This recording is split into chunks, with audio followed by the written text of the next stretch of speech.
100 तरह के लड़के मिलेंगे।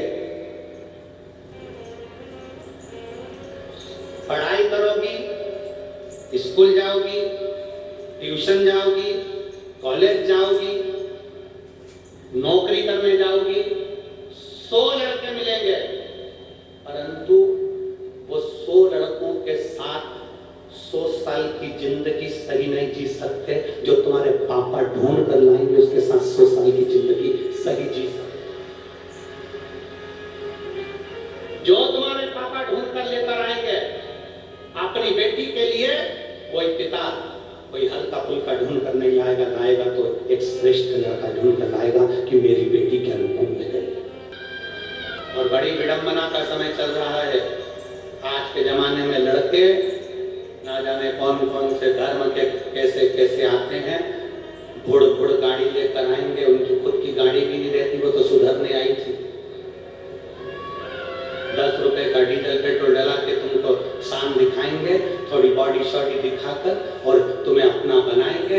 नाम भी उसका सही नहीं बताएंगे, दूसरे नाम से तुमसे संबंध बनाएंगे, और एक दिन मालूम पड़े सूटकेस में तुम्हारे टुकड़े टुकड़े कर हरिद्वार में पटक कर। इसलिए मेरा निवेदन है बेटियों से,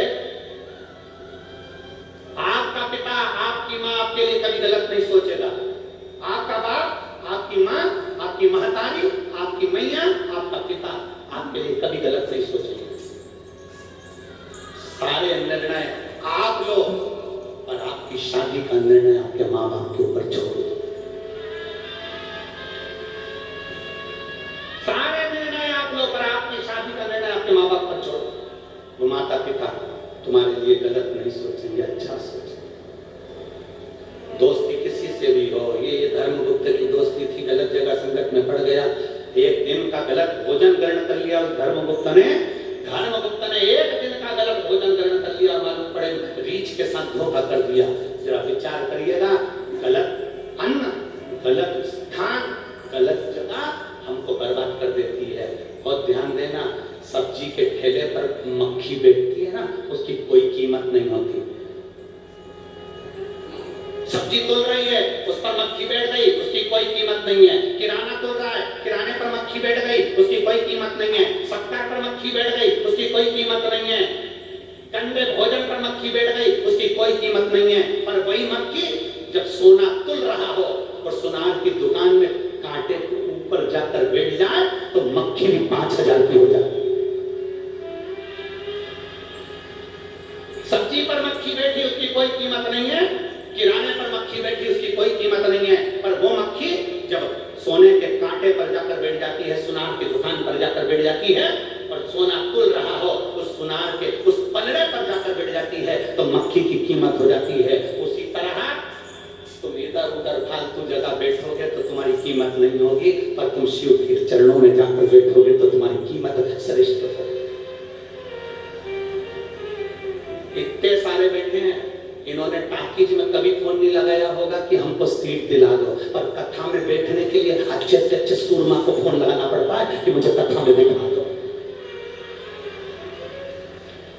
टाकीज में बैठने के लिए कोई फोन नहीं लगाता, मॉल में घूमने के लिए कोई फोन नहीं लगाता, पर जब शिव महापुराण की कथा होती है, कुबेरेश्वर धाम से बाबा आए और शिव महापुराण की कथा करता जाए, तो लोग पहले से कहते हैं, देखो हमारी सीट पर पास दे देना, वीआईपी पास दे देना, हम तुम्हारे रिश्तेदार, हम तुम्हारे काका जी, हम तुम्हारे नाना जी, हम तुम्हारी बुआ जी, भले थोड़ा बहुत ले लेना, पर हमको बिठा देना, हम वो आए, हम ये आए।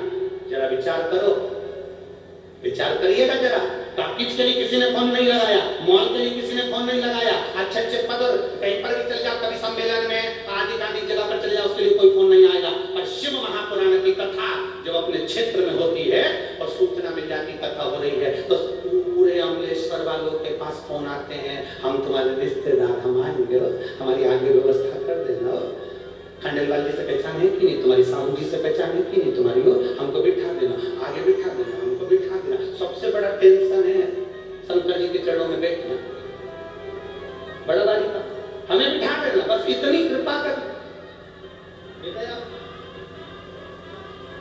और बोल बम का नारा है, आवाज नहीं आई, कल्याण तुम्हारा है। बोल बम का नारा है, तपस्या का हल, उसके भरोसे चलो, उसके आश्रित होकर चलो। वो कितना साथ देता है, कितना, उसके बराबर कोई साथ नहीं दे सकता।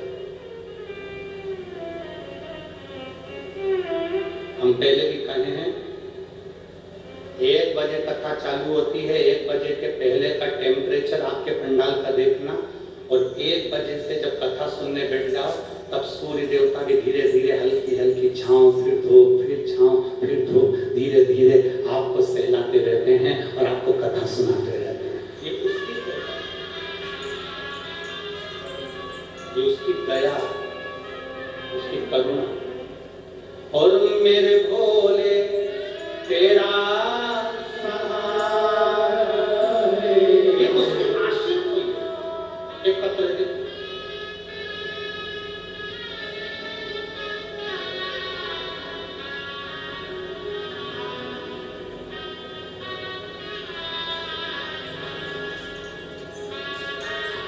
मेरा नाम पीटी साहू है।